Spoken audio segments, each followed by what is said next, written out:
Roses are red, violets are blue, I don't have a theory, oh what shall I do? As my audience grows, expectations grow higher, but so does my passion, to add fuel to the fire.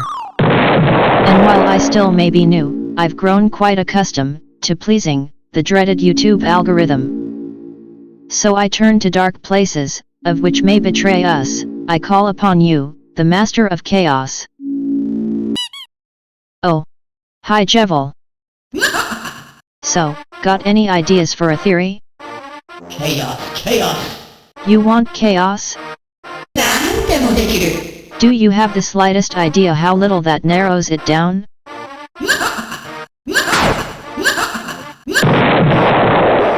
What's that? A 3 theory video? Isn't it kinda early for that? I mean, I've only done 2 theories, wouldn't it be smarter to just focus on smaller theories? Chaos it is. So much for a normal theory for once. Hey, you're not much better. The entire fandom abandoned you after Pale Pinocchio showed up. Ah, don't be sad, you're still my favorite. Anyway, theories. Hi again. Ready for a completely normal theory video? Ha, keep dreaming. Although to be fair, nothing with Deltarune is normal. While researching today's 3 theories, yes 3, I've discovered so many more things that I never knew about. Which is surprising, considering how much I've studied this goddamn game. But before we get into any theories, I found something, worth mentioning. Don't ask why, but while researching, I decided to Google my own name, and I feel I should definitely address this. My name is not based on the Grillby X Muffet ship. I honestly never even considered Gruffet might be their ship name. I don't know if anyone actually thought that's where I got this name from, but it's not, so yet. Anyway, let's start with the first theory. One of the more commonly known hidden characters. This man.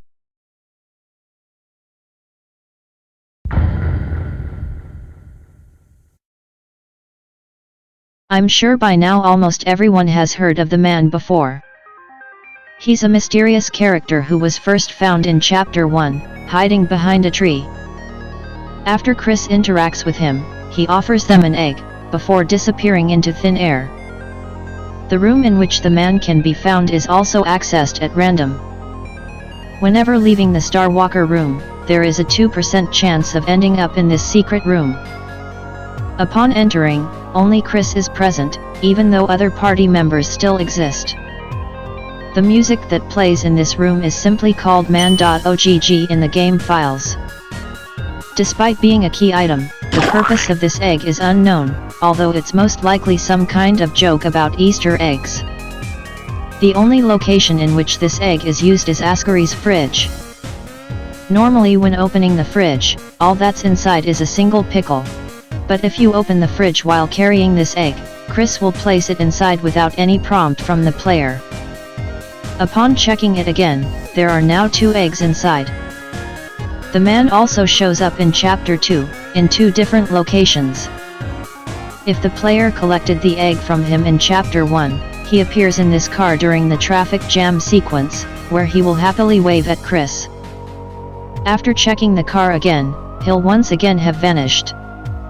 Cyberworld also has a secret egg room, which can be found exactly the same way as the previous one.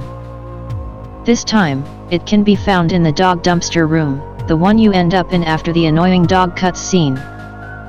The tree sequence is exactly the same, ending with Chris getting an egg from this strange man.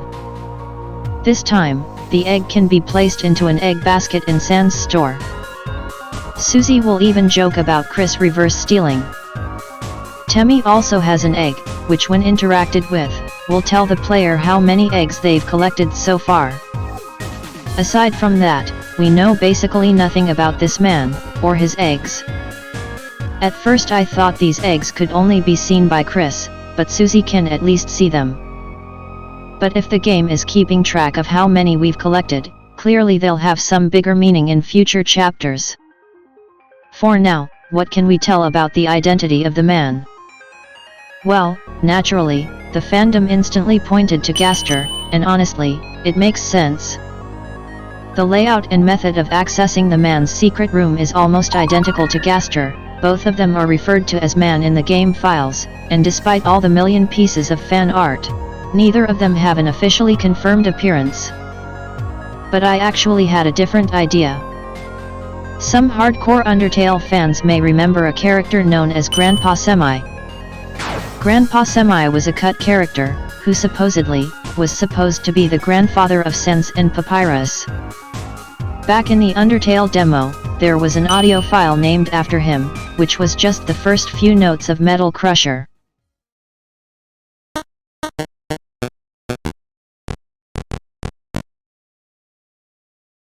This audio file still exists in Undertale as a sound effect, only now it's called Grandpa Temmie, and plays when refusing to give Temmie the Temmie Flakes. So how does this link back to the man? Well, we know that this Grandpa Semi character is somehow linked to Metal Crusher. During the traffic sequence, there are a bunch of cars honking their horns. As expected, a few motifs from previous songs can be heard in these honks. And wouldn't you know it, Metal Crusher is one of them.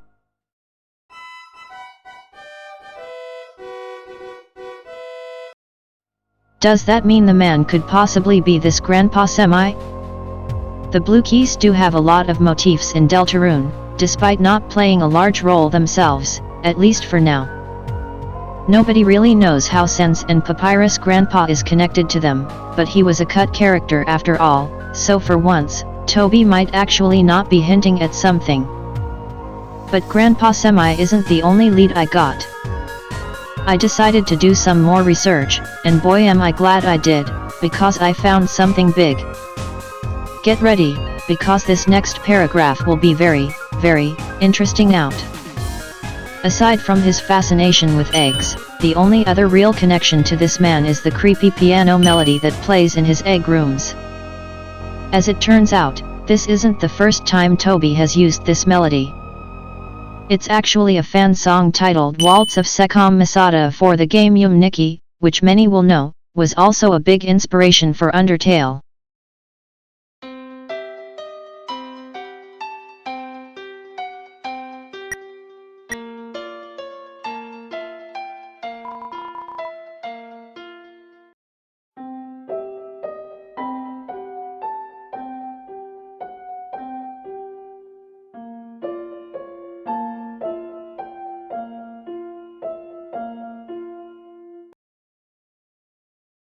It was part of a collection of songs called Made Up Yum Nikis that was posted to Toby Fox's Tumblr. Now I'll be honest, I don't know that much about Yum Nikki, but from what I've seen, all I can say is it gets weird. From what I've read, the game doesn't have any dialogue, combat, or plot, and is described as an early example of a walking simulator. Now describing the game as a playable fever dream wouldn't be that far off, since the game mainly focuses around exploring a young girl's dreams. Also Yum Nikki apparently means dream diary in Japanese. But where is this going? Well, Sekam Masada is an actual character in the game. Again, my knowledge about this game is limited, so bear with me here. Sekam Masada is a strange humanoid creature thingy that appears in a spaceship you can access by putting out some fire. He stands in front of what appears to be an organ, leading to many fans depicting him as a music teacher or something. He's also speculated to be the pilot of this spaceship, since he's the only living thing in it. He's one of the few characters to back up when approached with a knife. After falling asleep in the spaceship, you wake up to it crashing, during which, Sekam Masada will face random directions, supposedly panicking. The spaceship then crashes into Mars. That's basically all I could find about this character. I do know that he was named by the fanbase, and while it is used in merchandise, it still shouldn't be seen as an official name. So anyway, whoever the man behind the tree is, they must be partly based on Sekam Masada, or at the very least, inspired by him. Toby wouldn't just reuse an entire melody unedited in any form for no reason. I know Metaden's leitmotif comes from Noisemaster's theme, but Toby turned it into a completely different song. Meanwhile here, the only difference between Man.ogg and Waltz of Secom Masada, is the fact that Toby used a MIDI keyboard. Again, this could just be a red herring, but it's the biggest connection regarding this guy, so I'm sticking with it. Now the funny thing is, this might actually make the man's connection to Gaster even stronger, because Gaster is also heavily inspired by a Nikki character. I imagine almost everyone that's heard of Nikki before knows about Yuboa. For those who don't, Yuboa is a hidden character which can appear when turning the lights off in this building. Not much is known about them, which is exactly why they're so popular. Many believe that most non-Japanese players of the game discovered Nikki because of Yuboa. Keep in mind that Nikki was released back in 2004, so this kinda stuff wasn't very common yet. Yuboa has gone on to inspire a bunch of other characters, including the iconic white face from I'm Scared, one of the most renowned indie horror games of all time, mainly because of this character. It also happens that Gaster shares a striking resemblance with Yuboa, leading many to believe that Gaster is a reference or Easter egg. Egg, you say? Interesting. Very, very interesting.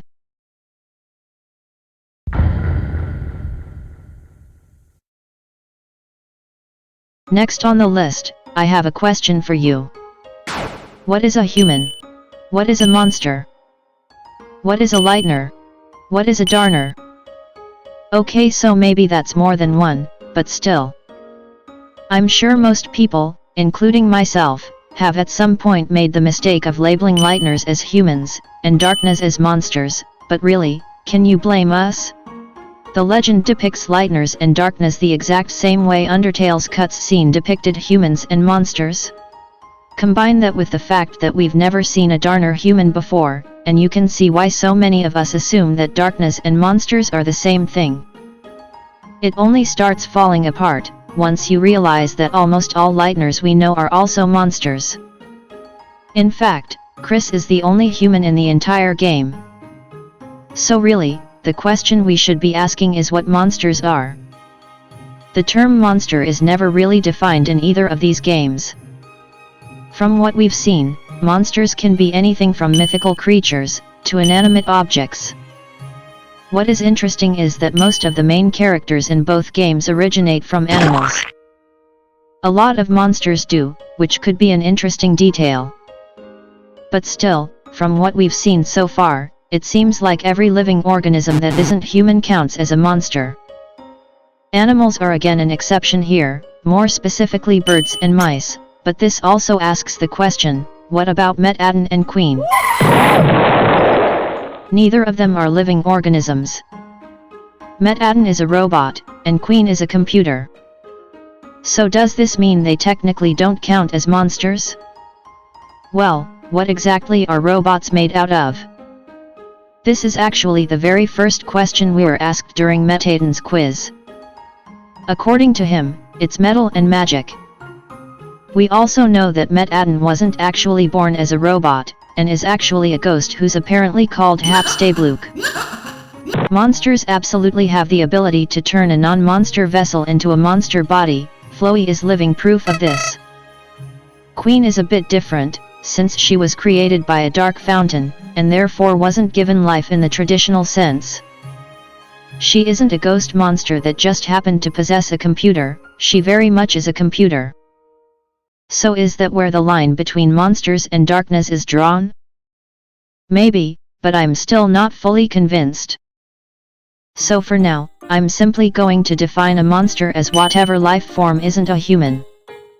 Other than that, I don't really have much else to say about this.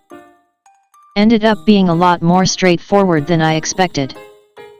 Not much to theorize about. So, Jevil, help me out here.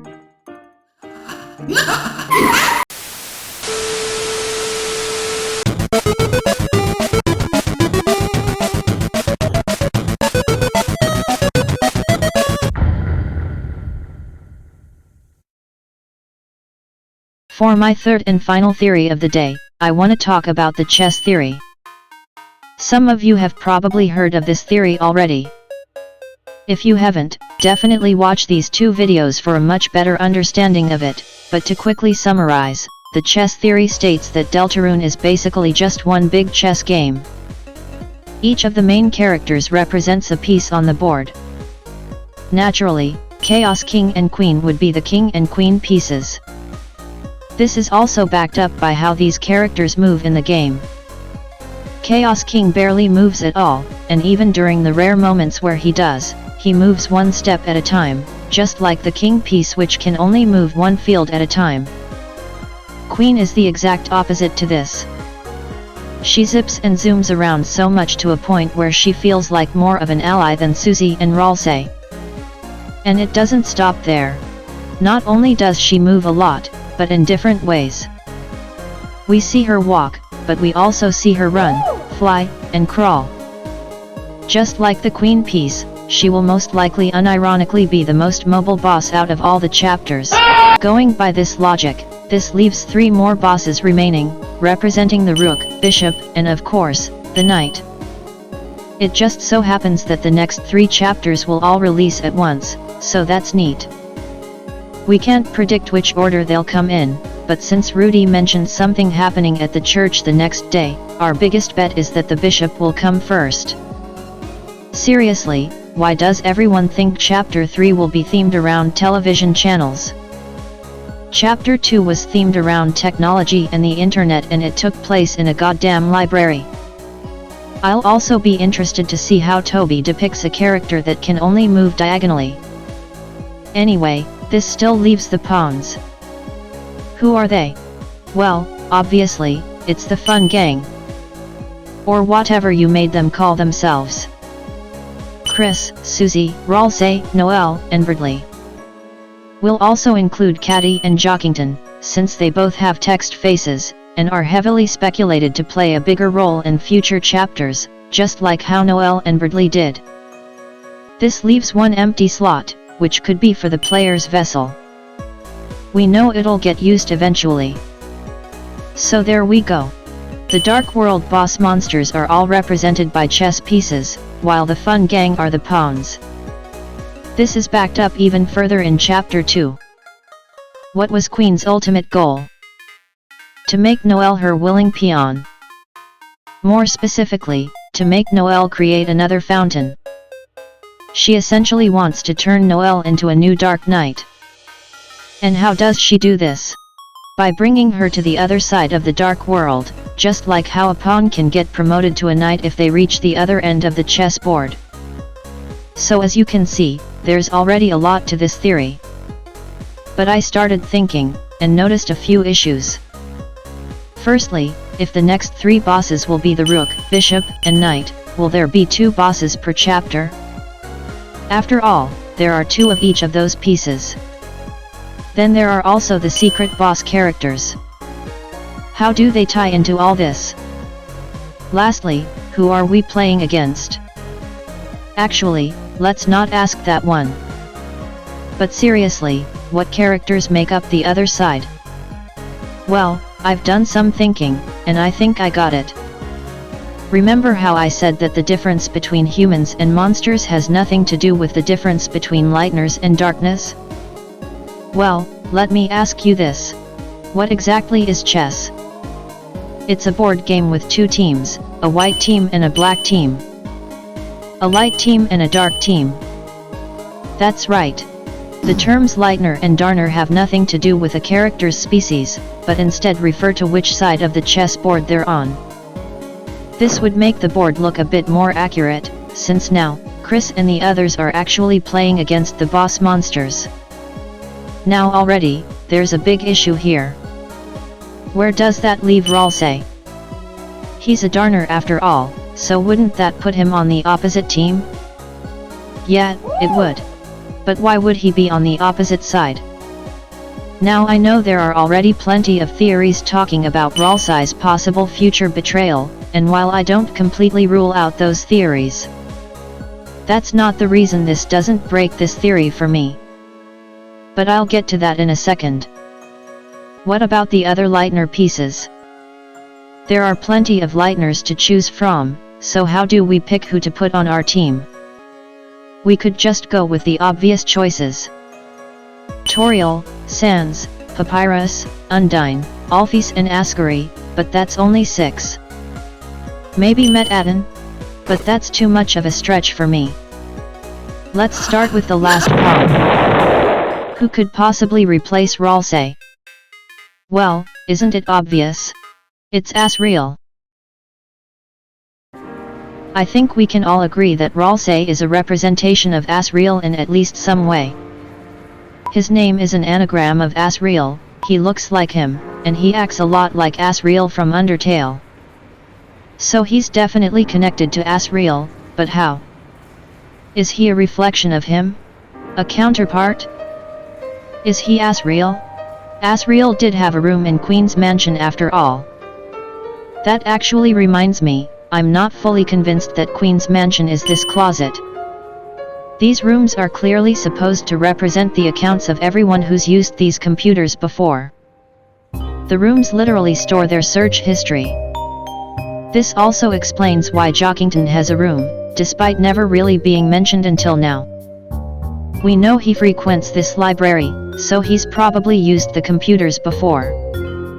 And if all these computers were connected to one thing, where would their account information be stored? Not a cabinet, that's for sure. Anyway, back to the theory. If Ralsei and Asriel really are the same piece on opposite sides, this opens up a whole new possibility. What if the Darkner pieces are really just reflections of the Lightner pieces? Think about it. We know that dark worlds are partly formed around Lightners.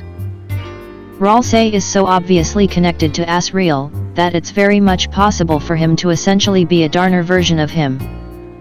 Going by this logic, that means Chaos King and Queen would also be based off of Lightners individually. But who? Well, let's take a really big leap, and assign a Lightner to each dark world.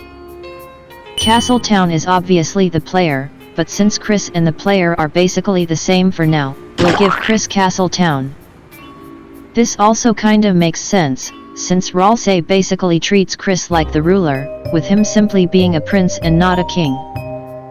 See how I made sure to refer to Chris as a ruler and not a king? Are you happy now? Card Kingdom also isn't very hard, it's mainly based around Susie. Chapter 1 mainly focuses on her and her character arc, not to mention that she's technically the first to enter it, since she runs ahead. Cyberworld could either be Noelle or Bradley. We didn't see who entered first, but I'm giving it to Noelle, since let's be honest, plot-wise, she's a lot more important. Queen also clearly favorites her, so Noelle is the one. If these dark worlds are partially based on their Lightner, then their boss monsters most likely are as well, more specifically, someone important to that Lightner. Asriel is very important to Chris, and from what we can gather, is probably more important to them than anyone else. Because of this, their dark world created Ralsei. Queen is also very easy to figure out. She's clearly based on Noelle's mother. Despite never being seen in the game up until this point, we already know a bit about Noelle's mother, mainly through Rudy. We know that she's apparently very hard on Noelle, which considering how shy she is, probably doesn't leave the best impact on her. Throughout Chapter 2, we see a similar behavior with Queen. She quite literally traps Noelle in a cage and forces her to do what she wants. The symbolism isn't hard to see. But what about Chaos King? Who could he be? Once again, it's not that hard to come to a conclusion. He's based on Susie's father. In his video about the Mansion Light puzzles, Half-Bred Chaos made an entire section talking about how Susie is constantly hinted at coming from an abusive household. She's the school bully, which following the stereotype, suggests Susie is simply copying what she experiences herself. Half-Bred Chaos's main point was how the game constantly hints at Susie not being properly fed. Her entire shtick in the first chapter is that she eats chalk. But why? probably because she has nothing else to eat. But the biggest piece of evidence for this point comes from Susie's room in Castle Town. She sounds excited seeing a bunch of quote-unquote food, only to list a bunch of stuff which couldn't be further from that definition.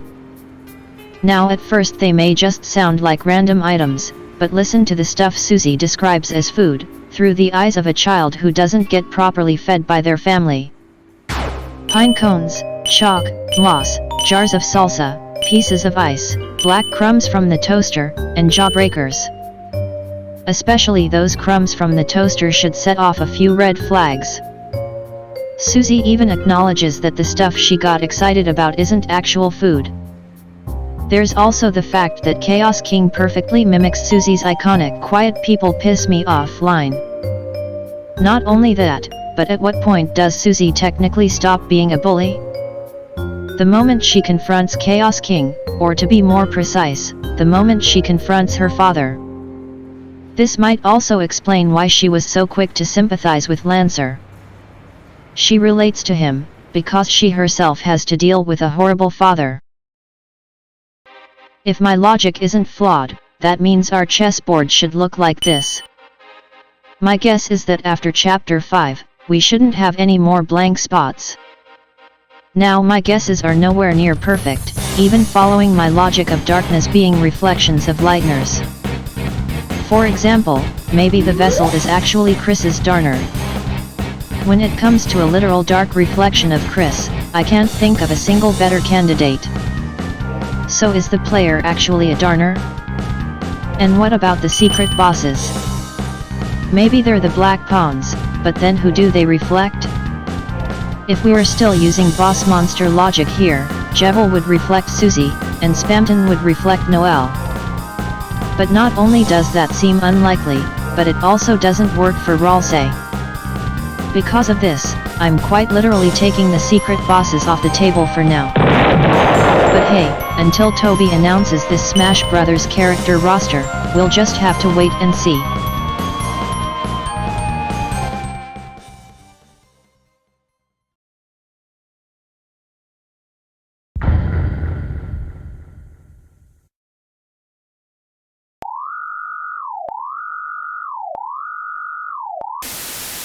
Hey Gruffet from the future here. Just wanna quickly let you guys know that we did it. Half-Bred Chaos has seen the response. We have been noticed. Okay, in all seriousness, thanks. Hope you enjoyed my theory, despite the terrible audio. Now, back to your regularly scheduled outro. I feel like this is gonna turn into a regular quote of mine, but sorry this thing took so long to make. Considering my audience has grown significantly faster than I expected, my primary focus should probably be on getting into a regular routine of uploading. Making a video which takes 3 times as long as a regular one probably shouldn't be the first thing that comes to mind, but hey, Jevil wanted chaos, so blame him. The thing is, even if I did focus on making shorter theories, getting into a routine is harder than you think, especially with theory channels like me. At some point, everything's been talked about at least once. So especially with a game like Deltarune, which is only around 29% finished, it's really hard to come up with a weekly theory. Regardless, next theory will definitely be under 30 minutes, so hopefully it doesn't take a month to make.